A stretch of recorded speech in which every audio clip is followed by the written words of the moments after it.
Bom dia, estamos iniciando mais um podcast Secal. Eu sou o Matheus e esse é meu companheiro Vieira. Eu sou Vieira e hoje a gente está aqui com a professora Irlene. Muito obrigada, professora, por ter tirado um tempinho da sua agenda e ter vindo participar de mais um episódio do nosso podcast. Eu é que agradeço a vocês pelo convite e por essa iniciativa que vocês têm aqui na escola, que é muito legal. Então podemos prosseguir para as Sim, perguntas? claro. Para começarmos nossa entrevista, fala para nós quem é a cidadã Irlene de Paula.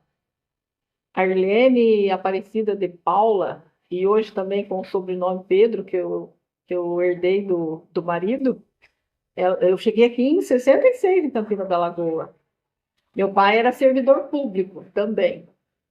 E aí, por causa da família, que minha mãe também era professora, eu hoje me considero assim uma cidadã do bem, voltada para a educação. As minhas causas, assim, que eu gosto muito de participar de projetos, assim, tem a ver com o meio ambiente, tem a ver com educação.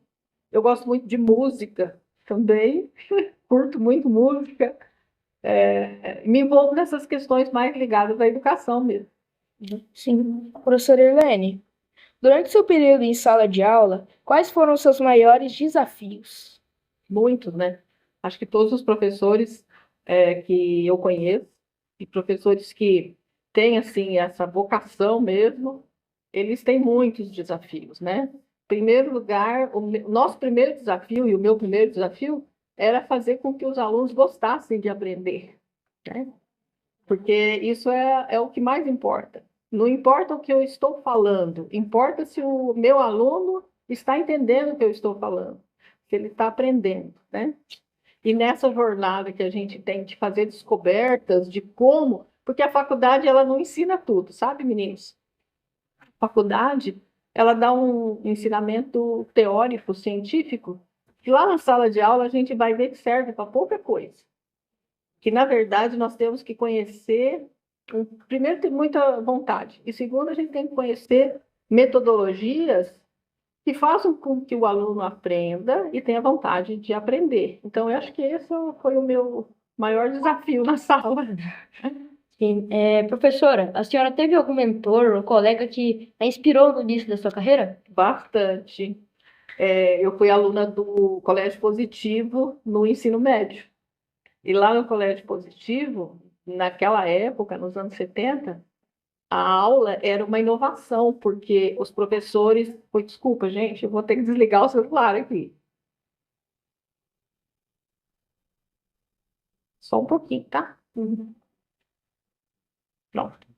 Aí, então, naquela época que eu estudei no Positivo, os meus professores já usavam essa linguagem moderna que quando eu entrei na escola, no ensino médio, eu queria fazer igual, que era aquela aula divertida, aquela aula com o professor. Até a entonação da minha voz durante as minhas aulas, eu fazia com que não ficasse a mesma. Então, eu subia o tom de voz ou eu baixava o tom de voz para fazer meu aluno acordar. E lá no Positivo, os professores de história, de biologia, até mesmo de matemática, eles interrompiam a aula para tocar violão, para chamar a atenção dos alunos, porque eram ambientes grandes e os alunos dormiam durante a aula, né? Então, eles tinham uma metodologia que, quando eu vim para a sala de aula, eu tentei copiar, isso é verdade. Professora Irlene, fala mais pra gente, explica um pouco o que é esse colégio positivo. O Colégio Positivo nos anos 70, São Paulo, o estado de São Paulo, a cidade de São Paulo, teve um colégio muito famoso, aprovava muito no vestibular, e no Brasil inteiro. Era o colégio, até hoje acho que existe, Colégio Objetivo. No Paraná, o Colégio Positivo ele veio imitando, o Grupo Positivo abriu as primeiras escolas nos anos 70, imitando um pouco do Objetivo em São Paulo, que com a finalidade também de ter uma aprovação grande dos alunos na Federal, na Universidade Federal. Então, quem passasse naquela época no vestibular da Federal do Paraná era um aluno pose cobra, eles falavam, pose cobra, que era muito bom. Quando eles faziam prova, eles colocavam na parede lá, aquelas notas acima de 6 ia para o quadro dos pose cobra. E eu vou confessar para vocês que eu só fiquei uma vez no quadro do Pose Cobra. Mas era um colégio inovador. Era, tipo, muito difícil as provas lá. Sim, eram bem puxadas, porque eles visavam o vestibular, né? O vestibular das universidades maiores do Brasil. Então, eles tentavam meio que abordar todo o conteúdo ali que possivelmente ia cair. Livros, a gente lia muito, muito. Por exemplo, no vestibular antigamente, para fazer. Não tinha nem literatura no vestibular, era língua portuguesa. Para a língua portuguesa, a gente lia 12 livros, indicados pelo edital do vestibular. Então, Machado de Assis, José de Alencar, eu li com 12 anos, 13 anos, a coleção inteira. Então, a gente tinha que ler. Uhum. Professora Irlene, a senhora pode compartilhar com a gente alguma história marcante ou engraçada da sua época em sala de aula? Muitas, né? Eu tive muitas. Para começar, eu sou rainha da GAF. Por começar, eu sou rainha da GAF. Na sala de aula, quantas vezes na primeira aula eu cheguei com a roupa do avesso? Com a camiseta do avesso, com a roupa do avesso, é verdade. E as meninas, professora, a senhora tá com a roupa do avesso? Eu, dá 5 minutos aí que eu vou ali já desvirar. Outra história muito engraçada que eu tive na sala de aula foi que eu fiz um combinado com os alunos. Naquela época não tinha muito essa história de regimento escolar, essas coisas. Então, o que eu fiz? Os alunos chegavam muito atrasados na quarta aula, depois do recreio. E eu detestava, exatamente naquela primeira sala ali. Era o terceiro ano do ensino médio. E os alunos do terceiro ano, era raro o dia que na quarta aula eles entravam na sala no início da aula. Eu dizia, uma hora eu vou deixar vocês para fora. E aí eu fiz um combinado com eles. Ó, se vocês chegarem atrasados, vocês não entram mais na quarta aula. Vocês vão ficar lá fora, no recreio. Daí, tá, combinado, professora. Por uns dias, aquilo funcionou, deu certo. Eles estavam lá, depois da hora do recreio, eles estavam na sala. E aí, um dia, no corredor, alguém me chamou para conversar, para falar alguma coisa para mim. E quando eu cheguei na porta, a porta estava trancada. E eles faziam assim lá de dentro para mim, que eu não ia entrar, né? Que eu estava atrasada. E eu respeitei, eu dei risada na hora, falei para eles, não, vocês estão certos. E falei, vocês vão ficar com a aula vaga, porque eu vou lá dentro. Fiquei lá sentada na sala da pedagoga, até o horário da aula passar, porque combinado é combinado. Combinado, né? Quais foram as maiores mudanças que a professora testemunhou no sistema educacional ao longo dos anos? Ah, também tem vários, né? Porque, como eu falei para quem estava vindo comigo, eu fui para Curitiba em 2012. Eu deixei aqui a escola e fui para lá em 2012. E aí já tinha muitas mudanças com relação à tecnologia. Mas essas mudanças maiores, eu acho que aconteceram assim, quando a gente começou a introduzir, acho que começaram com a TV Pendrive. Lembra de uma televisão laranja que tinha nas salas de aula?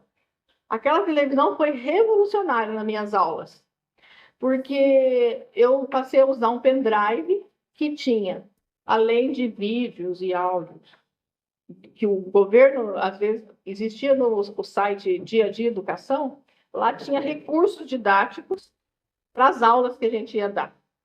Então, acho que eu fui uma das primeiras a utilizar esses recursos didáticos como parte da aula. Então, eu usei muito aquela televisão.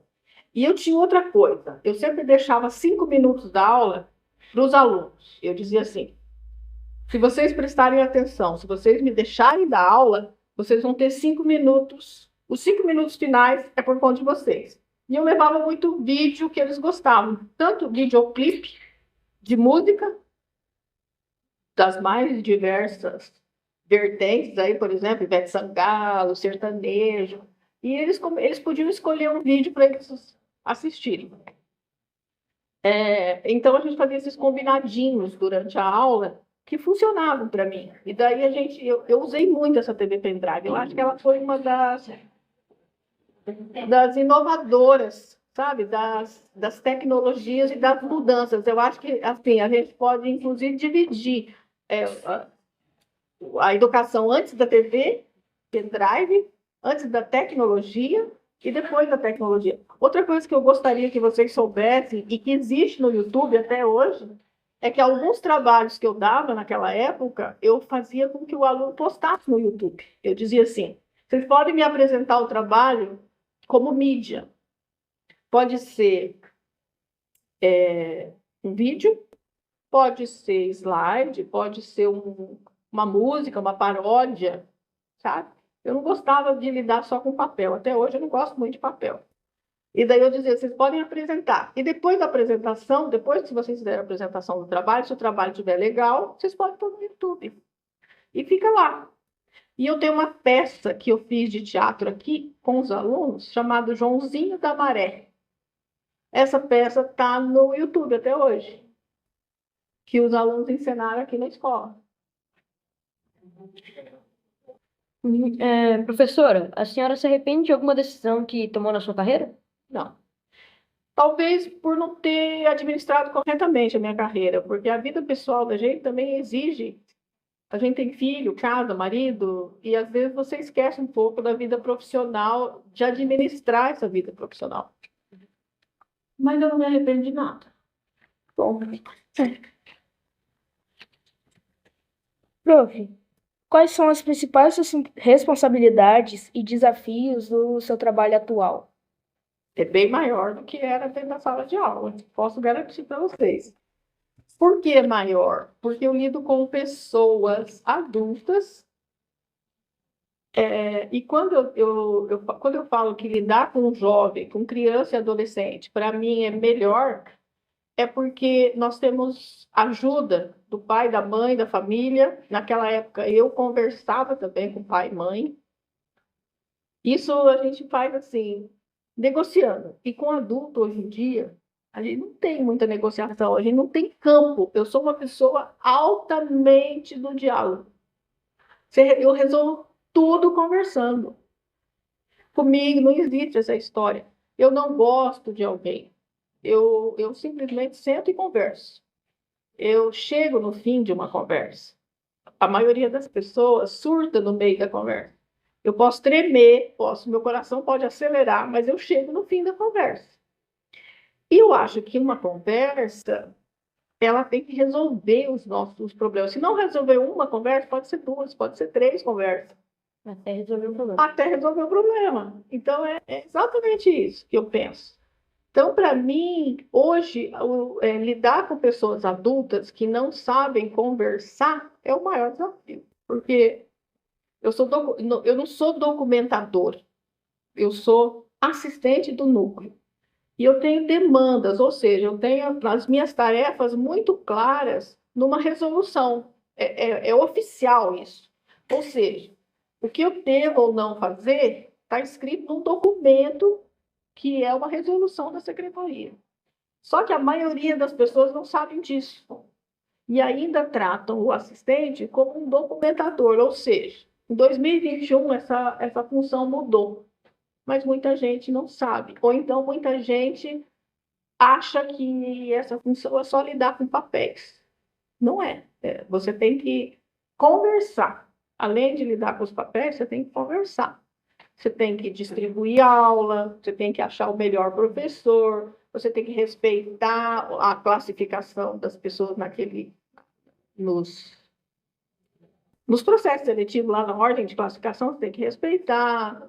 Mas você ouve muito problema nas escolas, mas a solução é fácil, é conversar. Só que as pessoas chegam gritando.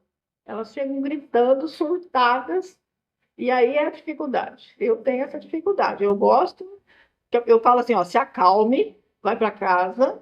Quando você estiver pronto com uma conversa, sente ali e me fale tudo. Mas conversa, né? Enquanto você era, tipo, professora, assim, teve, assim, alguma discussão ali com um aluno, tipo, na hora que você parou para analisar bem, esse aluno meio que estava consideravelmente certo, ele tinha aquele ponto dele. Muito. Eu, por exemplo, se o aluno estava certo, eu estava errada, né? Essa é a pergunta, né? Geral, sim. Muitas vezes.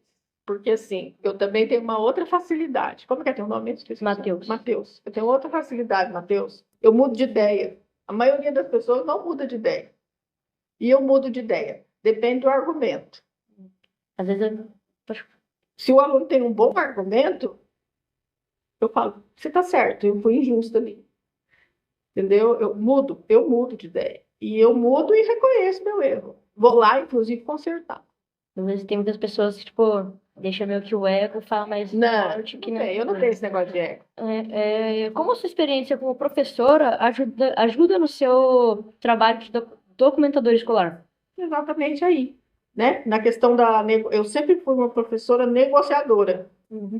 É na negociação, né? Porque, igual eu falei para vocês, conversar com pessoas, resolver problema da sala de aula, não é diferente de você resolver problema em casa, não é diferente de você resolver problema ali, numa salinha pequena, fechada, não é diferente.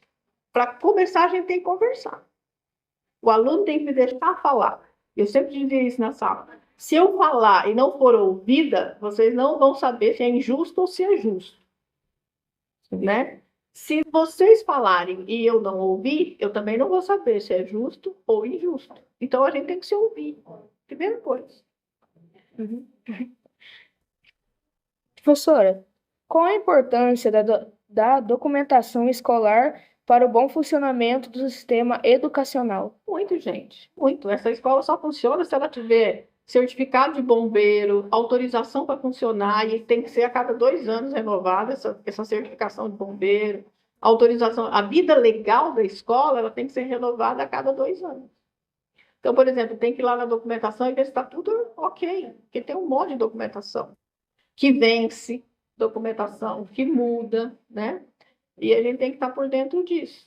A questão dessa organização escolar, ela vai desde a matrícula do aluno até as férias do professor, você imagina. E sem falar na edificação, quer dizer, edificação é a escola como construção, né? Reforma, como a manutenção do ventilador, a manutenção do quadro. Você imagina a quantidade de coisas que não tem aí. A merenda, se é adequada ou se não é adequada. Então, lidar com todos os problemas da escola não é fácil, não. A escola é uma coisa, aluno, escola, professor, servidor, é tudo muito complexo, né? Qualquer errinho ali, nossa senhora. Qualquer errinho você está prejudicando alguém, você está prejudicando a escola, você está prejudicando o ensino.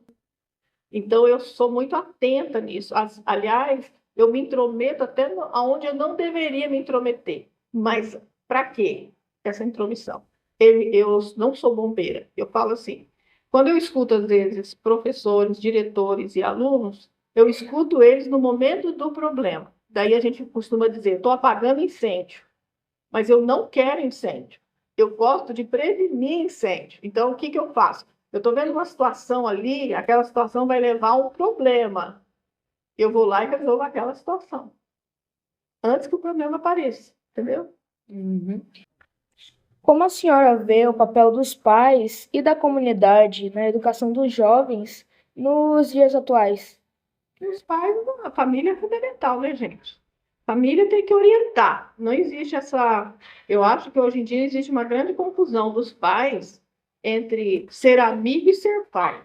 A gente pode ser as duas coisas, mas ser pai e mãe está acima de ser amigo. Entendeu?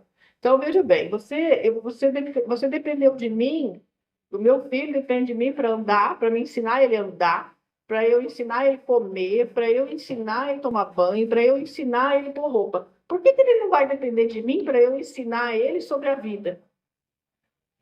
Se eu estou te dizendo que estudar faz bem, né, eu não posso ser seu amigo e negociar isso com você. Isso aí não aí eu entro na parte isso não tem negociação. Porque eu estou te ensinando uma parte que você ainda não sabe. Entendeu? Assim como você não sabia andar. Então, eu não posso negociar isso com você, como um amigo negociaria. Ó, faz bem se o professor é legal. Não, faz bem se você tiver todo o material. Faz bem se você estiver feliz lá dentro da sala de aula. Não, a educação faz bem se você estiver infeliz dentro da sala de aula, faz bem. Se você tiver, de qualquer forma que você estiver dentro da sala de aula, vai fazer bem. Mas depende de você também, está disposto. E o pai, ele não tem opção de não colocar o filho na escola por conta disso. a opção de, eu não ponho ou eu ponho. Não. Enquanto é criança, você tem que receber essa educação, assim como você recebeu outros ensinamentos. Entendeu? Aí você faz, depois que você fizer 18 anos, você faz as suas escolhas. 21, ainda mais escolhas.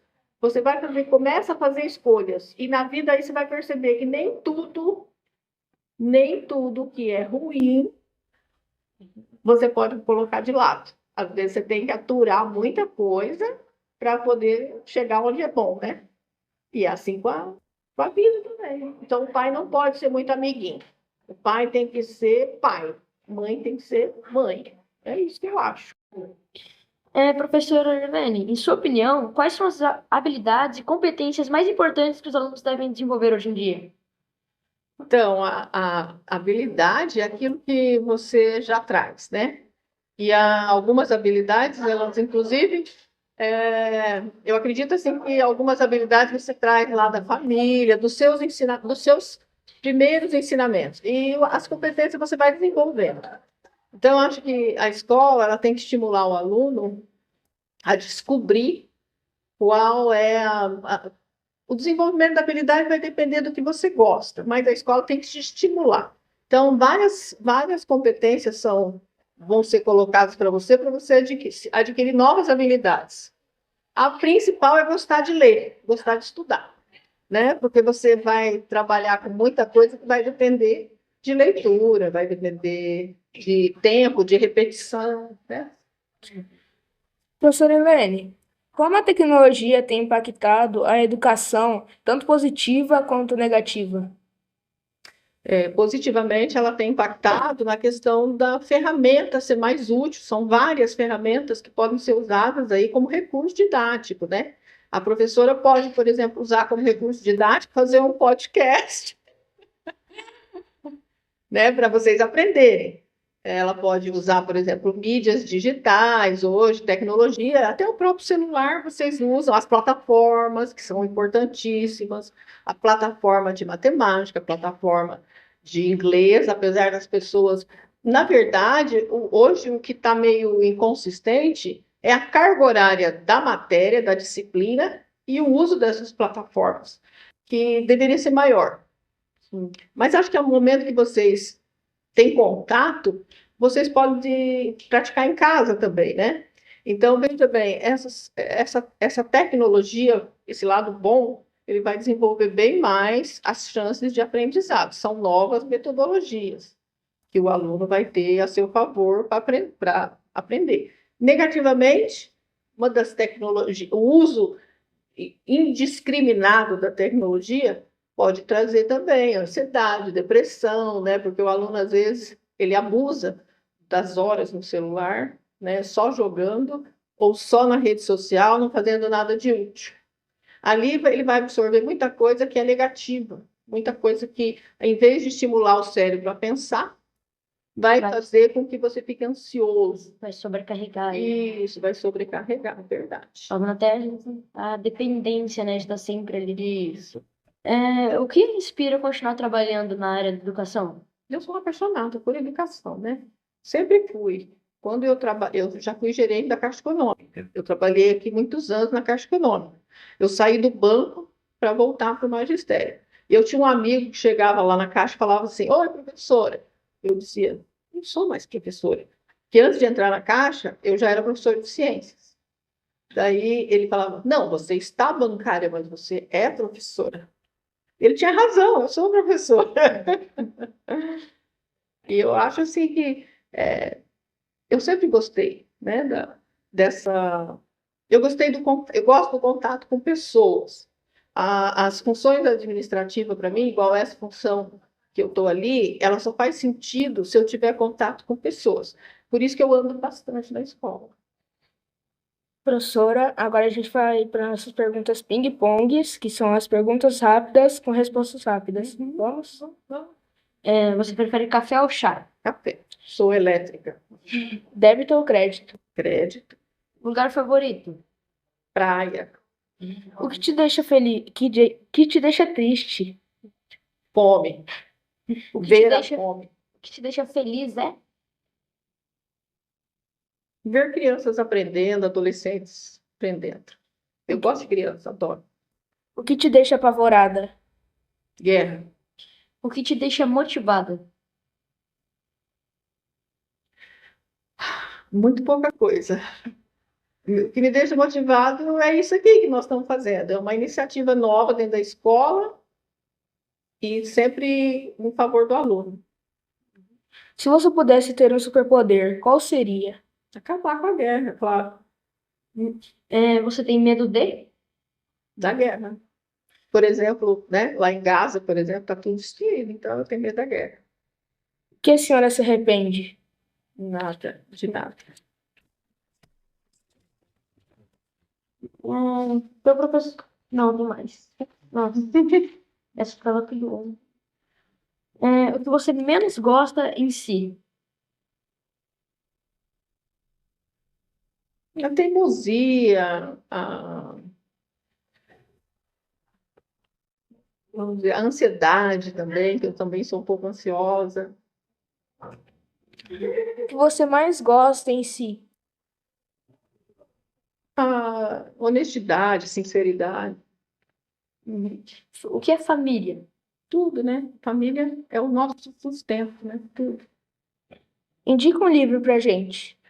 Fernão Capelo Gaivota. Muito legal para a gente ler quando a gente é adolescente. Um sonho. Ver o Brasil no rumo certo. Professora, agora para finalizar, uma frase. Eu sempre falo essa frase. E tudo que me condena também é o que me salva. Por exemplo, essa frase eu não sei se alguém. Acho que já está por aí escrito por alguém. Mas como eu sou muito sincera, eu quero explicar a frase. Porque assim, como eu sou muito sincera, às vezes essa sinceridade me condena a algumas coisas. Mas ela também me salva em outros momentos, entendeu? Então eu digo sempre isso, que às vezes o que me salva também é o que me condena ou vice-versa. Então, professora, novamente, muito obrigada por ter comparecido no nosso podcast. A gente realmente fica muito feliz pela sua participação, por ter tirado um tempo ali na sua agenda para estar vindo aqui. Então, a gente realmente fica muito grato. Eu agradeço a vocês pelo convite, à professora pelo convite, e sempre que vocês precisarem, tá? Alguma coisa que tiver ao meu alcance, eu estou sempre à disposição de vocês, tá? Estou muito encantada com o trabalho de vocês, tá bom? Então, pessoal, estamos chegando novamente ao fim de mais um podcast. Muito obrigada a todos que assistiram até o final. Deixa o like, deixa o seu like, se inscreva no nosso canal, siga nas nossas redes sociais, que também vai estar aparecendo nos cards aqui embaixo. E até o próximo podcast. Tchau, tchau. Tchau.